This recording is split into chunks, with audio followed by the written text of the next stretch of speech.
Hey, what's going on? It's your boy BT, and I came here to talk some boxing with the thousands of True School Sports subscribers. What's going on, guys?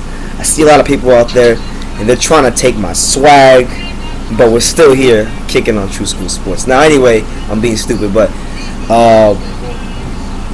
basically, what I want to talk about was Tevin Farmer. He recently had his fight at the 2300 Arena in Philadelphia, where he scored another unanimous decision victory over a guy named Dardine Zunaj. I don't know how to say his name, but he picks up his fourth win of the year. 4 fights in, very active. If you look at his last 2 years in boxing, Tevin Farmer, since his last 2 years, he's had seven fights. So Tevin Farmer right now, especially among American fighters, you can make the case among the top level American fighters, Tevin Farmer might just be the most active in the whole sport of boxing. And because of that, you're seeing the progression, fight after fight after fight, and you're seeing him counterpunch a lot better. You're seeing his understanding of distance and timing get better, and obviously the thing that he's most known for, which is slipping punches, the defensive skill he's showing. Now, next year is going to be a huge year for Tevin Farmer because he's a guy who has overcome a lot of adversity early in his career. He's here. He's making his run up the ranks at 130, and that's a division with a lot of action. And he's been very adamant saying that he thinks he can compete and beat anybody at 130. So, and I made the video recently saying that I would like to see him fight Vasyl Lomachenko. So hopefully that can happen at some point. But here's what Tevin Farmer said in regard to that. He said, I quote, "My motivation in boxing is to become a world champion. I don't take anything for granted.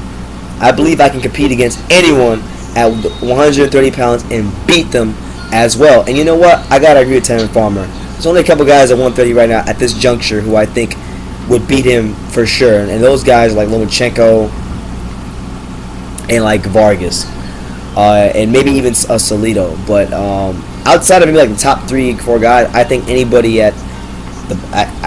really is beatable. And I think for him next year, you're going to see some fights against Jason Sosa, maybe a Roman Martinez type of opponent to get him accustomed to those top ranks, and maybe even, God willing, he gets the winner of the Pedraza Gervonta Davis fight, which we'll see, man. If it's Pedraza, I think he's going to push for that fight even more because Pedraza is somebody who beat him early on in his career, and he wants to get his revenge. And regardless of whether Pedraza has a title or not, I think Farmer that's the route he's going to go eventually. But yeah, man, I agree with him. I think Tevin Farmer, the way I see it, with his skill set, with the defensive skill he's shown, with his accuracy, I see Tevin Farmer being a problem at 130. I think, we have guys in boxing, and I think a lot of people who are boxing fans have been trained with this mentality that you have to be undefeated or have one loss, and if you have multiple losses, then you're not a great fighter.